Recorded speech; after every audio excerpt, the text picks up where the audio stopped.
اعوذ باللہ من الشیطان الرجیم، بسم اللہ الرحمن الرحیم۔ قبر کے عذاب سے بچنے کے اسباب ہماری سیریز چل رہی تھی، آج اس کی یہ 12ویں نشست ہے اور انشاءاللہ آج 11واں عمل آپ سے شیئر کریں گے جس کو کر میں اور آپ انشاءاللہ قبر کے عذاب سے بچ سکتے ہیں۔ آج کی جو حدیث شریف ہے وہ لاسٹ حدیث کی کنٹینیوشن ہے، اسی کا تسلسل ہے۔ جنہوں نے لاسٹ لیکچر ہمارا نہیں سنا وہ 11واں لیکچر ہمارا سن لیں انشاءاللہ، تو فائدہ ہوگا اور زیادہ بہتر سمجھ آئے گی حدیث۔ یہ حدیث شریف بخاری مسلم کے اندر آئی ہے، بخاری شریف کے اندر 216 اس کا نمبر ہے۔ رسول اللہ صلی اللہ علیہ وسلم کا 2 قبروں سے گزر ہوا، آپ کو وحی ہوئی کہ دونوں شخص کو، دونوں جو انسان ہیں، دونوں جو مسلمان ہیں، ان کو قبروں میں بہت شدید عذاب ہو رہا ہے۔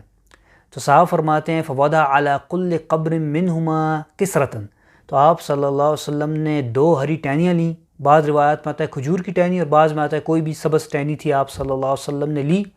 اور دونوں قبروں کے اوپر لگا دیں۔ صحابہ بہت حیران ہوئے، پوچھنے لگے یا رسول اللہ آپ نے عمل کیوں کیا؟ تو آپ فرمایا کہ لعلہ ان یخفف عنہما، جب تک یہ دونوں ٹہریاں ہری رہیں گی اس وقت تک ان دونوں مردوں کے قبر میں جو ان کو عذاب ہو رہا ہے اس میں تخفیف ہو جائے گی، کمی آ جائے گی۔ کیونکہ اس کی شرح یہ لکھی ہے محدثین کرام نے کہ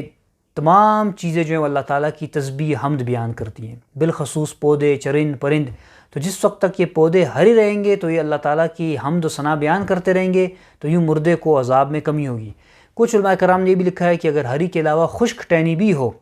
تو وہ بھی اللہ کی حمد بیان کرتی ہے، کیونکہ تمام چیزیں بیان کرتی ہیں، تو وہ بھی لگا دی جائے تو انشاءاللہ پھر بھی امید ہے اللہ سے کہ مردے کے عذاب میں کمی کی جائے گی۔ لیکن سنت عمل یہی ہے کہ سبز ٹہنی لگا دی جائے اور صحیح بات یہی معلوم ہوتی ہے۔ اب یہاں کس امپورٹنٹ چیز کو سمجھیں کہ بہت سے کچھ عرب علماء نے اس حدیث کی بڑی مخالفت کی ہے، بر صغیر کے بھی ہمارے کچھ علماء نے، مولانا یوسف لدھانوی شہید، وہ بھی انہوں نے بھی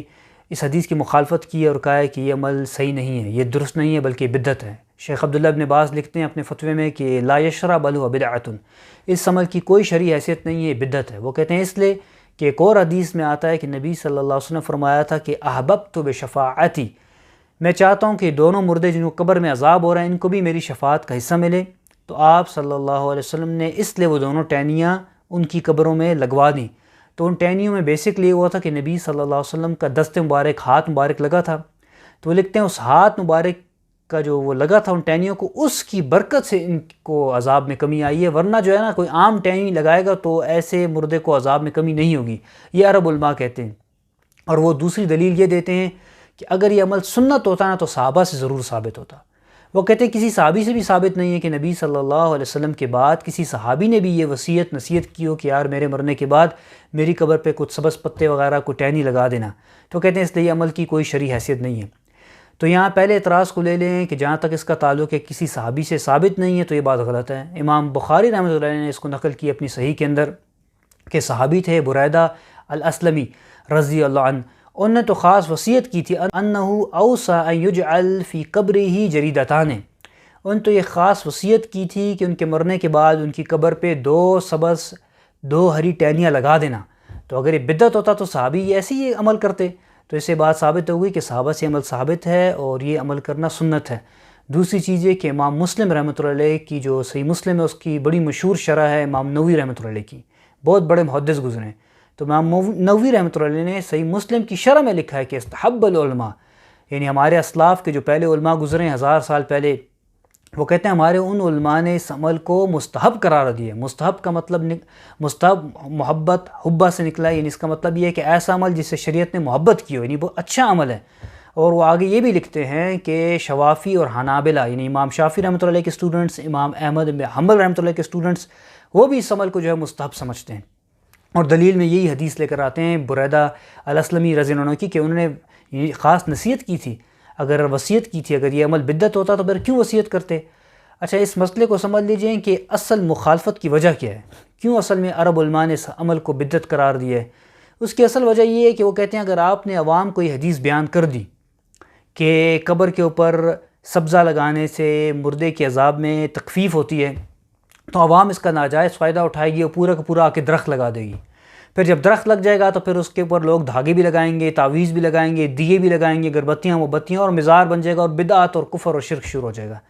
تو وہ لکھتے ہیں اس لیے لوگوں کو یہ حدیث نہ بیان کریں۔ ہو سکتا ہے ٹھیک ہے ان کی ٹینشن ٹھیک ہے، لیکن یہ بات درست اس لیے نہیں ہے کہ پھر تو بے شمار حدیث ہیں وہ بھی لوگوں کو بیان نہ کریں۔ تو یہ بات درست نہیں ہے، جو بدعت کرے گا اس کو بدعت و گناہ ملے گا۔ آپ صرف سنت پر عمل کریں، اور سنت یہ ہے کہ آپ بھی اپنی زندگی میں اپنے گھر والوں کو یہ وصیت کریں کہ آپ کے فوت ہونے وقت وہ بھی آپ کی قبر پر سبزہ وغیرہ لگائیں، اور جو آپ کے رشتہ دار فوت ہو گئے آپ ان کی قبر پر بھی سبزہ لگائیں۔ یہاں اس بات کو بھی سمجھ لیجئے کہ اکثر لوگ لگاتے تو ہیں سبزہ، لیکن وہ کیا کرتے ہیں، وہ ویٹ کرتے ہیں کہ جب قبر کو پکا کریں گے، ماربل لگائیں گے، تب ہم اس پہ سبزہ بھی لگائیں گے، جبکہ اس بات کو سمجھ لیں قبر کو پختہ کرنا صاف منع ہے حدیث میں۔ قبر کو پختہ تو ویسے بھی کرنا نہیں چاہیے، لیکن اس بات کو، مسئلے کو سمجھیں، جب مردے کو دفنایا جاتا ہے تو اس کا حساب کتاب اسی وقت سے شروع ہو جاتا ہے،